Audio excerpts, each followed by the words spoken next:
If this video isn't enough to show you that you don't have to do some crazy amount of prep work and anything fancy, I mean, you're gonna listen, there's a train like rolling past the condo and you want me to like plan it all out and like, geez, this blew up. I know. You don't have to get offended because I'm talking about how we can maybe make our... I mean, I will say I looked a little...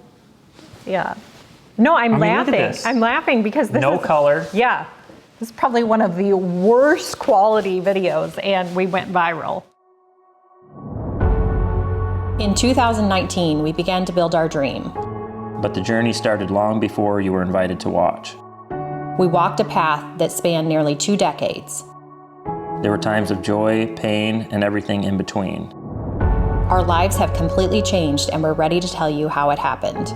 We're not holding back. Our mistakes, regrets, what we wish we could change, our best decisions. And if we do it again, you'll hear it all. Come back in time with us behind the camera and answer the question, is self-building worth it?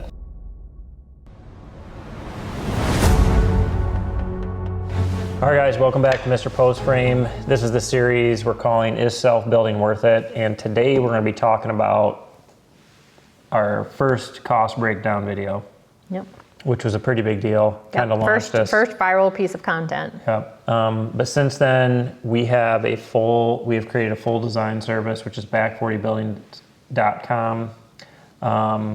We do stick frame, steel frame, and post frame. Our plans are really good because I lead our design team, so we have really good people in design, and then I have the structural background. So I feel like we provide really good plans to guide people through their build. Mm-hmm. And we also have a Patreon group. You want to talk about that? Yeah, Patreon. We have 2 paid tiers of Patreon that get access to various benefits. But the thing that everybody that joins one of our paid tiers will get access to is our communications. So we have typically 1 live Zoom call every single week. One of us will be hosting something. And then we have a chat platform that Paul is in nearly every day. So this is where we direct everybody that wants to ask specific questions about their project. They want to gain some in-depth knowledge about certain things because for example, our journeyman tier, a whole year's membership is less than what an hour of consulting with us would cost. So there is incredible value in joining our Patreon group. Plus, you get the community that comes along with it. There are other like-minded people. There's DIY contractors, DIY builders, other people trying to create Barndominium building businesses. And so you may find somebody in your own area that is building as well. It's a really great community. You can discuss like various parts of the country, what is good practice. So check out the description for all that and all the other resources that we have available. Yeah, so let's go ahead and get into this. All right.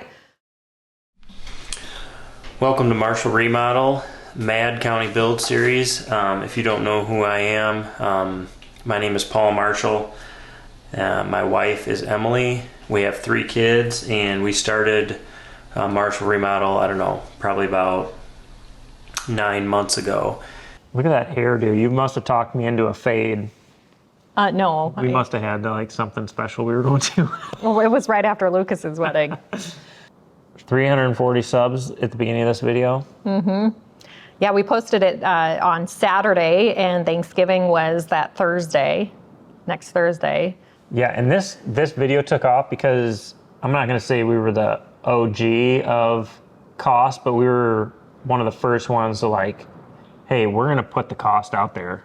I just felt like people need to know what it's going to cost, and the cost is the cost. If there was other cost information out there about Barndominiums, it was almost impossible to find it. Yeah. And it was definitely, even after this video, most of the cost information that you would come across was not detailed the way that even this video is detailed. Yeah, and this is what finally got us. This video is what finally got us going. Yes, it definitely so everything started shifting. So what day did we post this? We posted this on November 23rd, 2019. We had 340 subscribers at the time. And then we hit 1,000 subscribers on Thanksgiving. Yeah, your sister was subscriber number 1,000. which would have been, it was Saturday we posted. By Thursday, that's when we hit 1,000, which if you're familiar with the YouTube world, having 1,000 subscribers is a big deal. And then it just kept going from there. Oh, look, you can see I'm showing our plans. That's what I built this house off of. Mm-hmm. I mean, that seems like a good plan to me. Right. I had the green plumbing lines all laid out. But you are, because you had been you had been renovating homes before this, and I thought you were going to say I was an anomaly. well, basically, I'm getting there. I have, we have talked to thousands and thousands of people in the last 5 years, and there are not very many people who have the capacity that you do when it comes to all this stuff. Your brain is able to, you're super good at math. I mean, and you're able to like think through things in a way that I really don't see with most folks. And so somebody just saying, I'm going to do exactly what Paul did. I'm going to draw everything out on a piece of graph paper and I'm going to win. I don't meet very many people that actually. I'm an engineer with a personality. I mean, kind of. Sorry if you're an engineer. But yeah, I mean, you basically, you've got that type of brain. And so if you don't have that type of brain, you need the things that you need the resources that we offer to help support that. Were there any questions on this one that you wrote down? Well, 3 years ago, we were at 87,000. I wonder how Herb and his wife are doing. I like seeing younger generation couples doing things like this. My wife and I are retired and have moved into an apartment complex in Spring, Texas. She is 75 and I'm 81. Wow, someone who actually gave a breakdown and didn't just try and cover up mistakes. Great video. And 2 years ago, you said that you were going to be 5 years. So hopefully you're still moving forward with that. But yeah, I mean, that's like we've mentioned that before. There was very little information at the time. I would say cost information is still something that there's more of it out there now, but it's still not that prevalent. There's a few reasons for that. So we're pretty transparent with the cost, and most of our projects that we do some sort of cost video for them. We have a whole playlist on cost related content, but part of the hesitation sometimes for people sharing what they're spending on their build is first like the massive criticism, either one way or the other. Like, oh, you got ripped off, or oh, that's, you're lying, you didn't do it that cheaply. So you have that back and forth debate. And so one thing to keep in mind when you're consuming cost content is understand where that person is located. So for example, I'll take turnkey building as my example. If you are hiring a builder in Alabama, I've talked to, typically you can get a really nice finish and everything like that for somewhere around $150 a square foot. You start moving up north and you see the cost, or towards the coast, and you see the cost rise exponentially. By the time you get up here to Des Moines area, you're looking at $200 a square foot is very, like that's actually probably low. End. Yes. For a custom home, big city, anytime there's a metro area, you're going to have a lot more costs. You get out towards the coast and like say California, for example, I mean, they'd fall over if they could get something for $200 a square foot. I mean, you have people that are living in, 1,000 square foot homes with no yard that spent $700,000. So, so perspective is important when you're consuming cost content, is that you may not be able to achieve the same thing in your area as somebody that is sharing their information. And then the other thing that can be really difficult with cost information is understanding how much of the project someone did or did not do themselves. So our cost information is based off of a very limited amount of subcontractors coming in to the job. So we saved a ton of money on the labor side of things because of that. We probably saved, at least at the time that we built, it would have been about a 50% increase on the cost of the build had we hired somebody to do the entire project Or start to more. finish, or more. I mean, now like some of what we paid now, and that brings me into my next point, is also understanding that over time, the cost is going to increase. We've seen some drastic increases in pricing on certain things in the last 4 to 5 years, but that is also something to keep in mind, is that somebody may be paying a certain price for something that you're not going to be able to get today. But I say all that to say it is still really helpful to go through cost information, see how things are broken down. So kind of see what types of patterns emerge, and then you can use it as a loose reference when you're creating your own budget. So if we are sharing, hey, this is what the materials for this part of the project cost, and then you're like, okay, well, if labor typically adds another 50% and that's what I'm gonna hire out, you can kind of start to form, get yourself in the neighborhood of what your budget should be for your project. But yeah, this is the first video. We didn't publish another cost video on this build for probably a year, I think it was. And then, yeah. It's raining. It's raining. It's like torrential. I'm trying to look at the radar to make sure there's like not a Tornado? I still have the check in my checkbook that I wrote to Menards for the structure. Yeah, I think it was like $77,000. I don't know. I should go get it.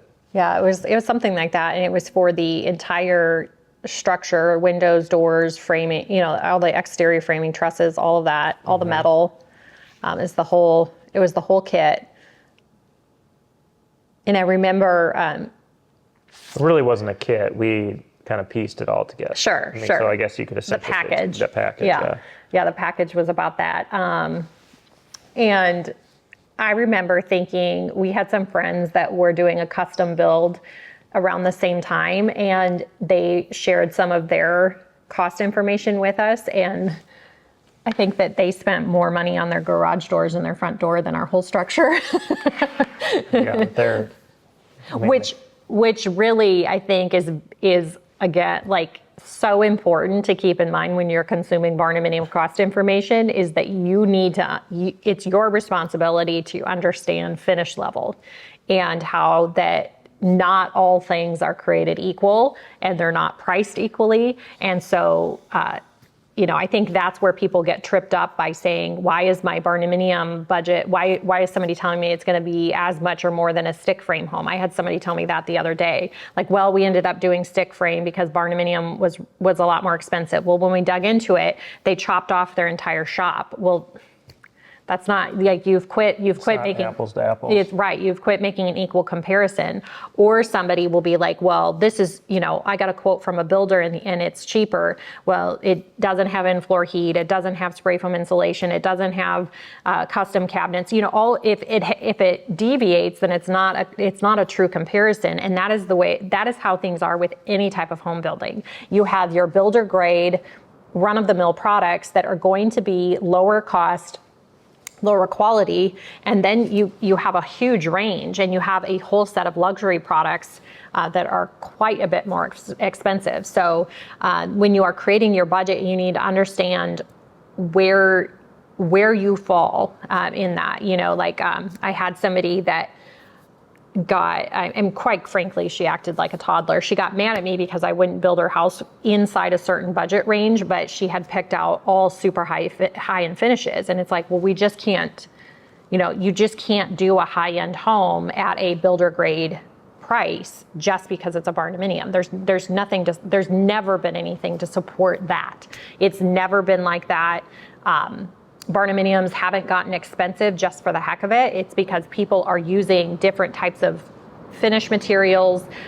You're taking post frame and you're making it residential versus like some of the Barndominiums in the past were just truly a post frame building that didn't have any residential specifications on it, and they just threw some living quarters in it. And so Barndominium building hasn't just gotten more pricey because of its popularity. It's because people's desires have really expanded into normal custom home building scenarios.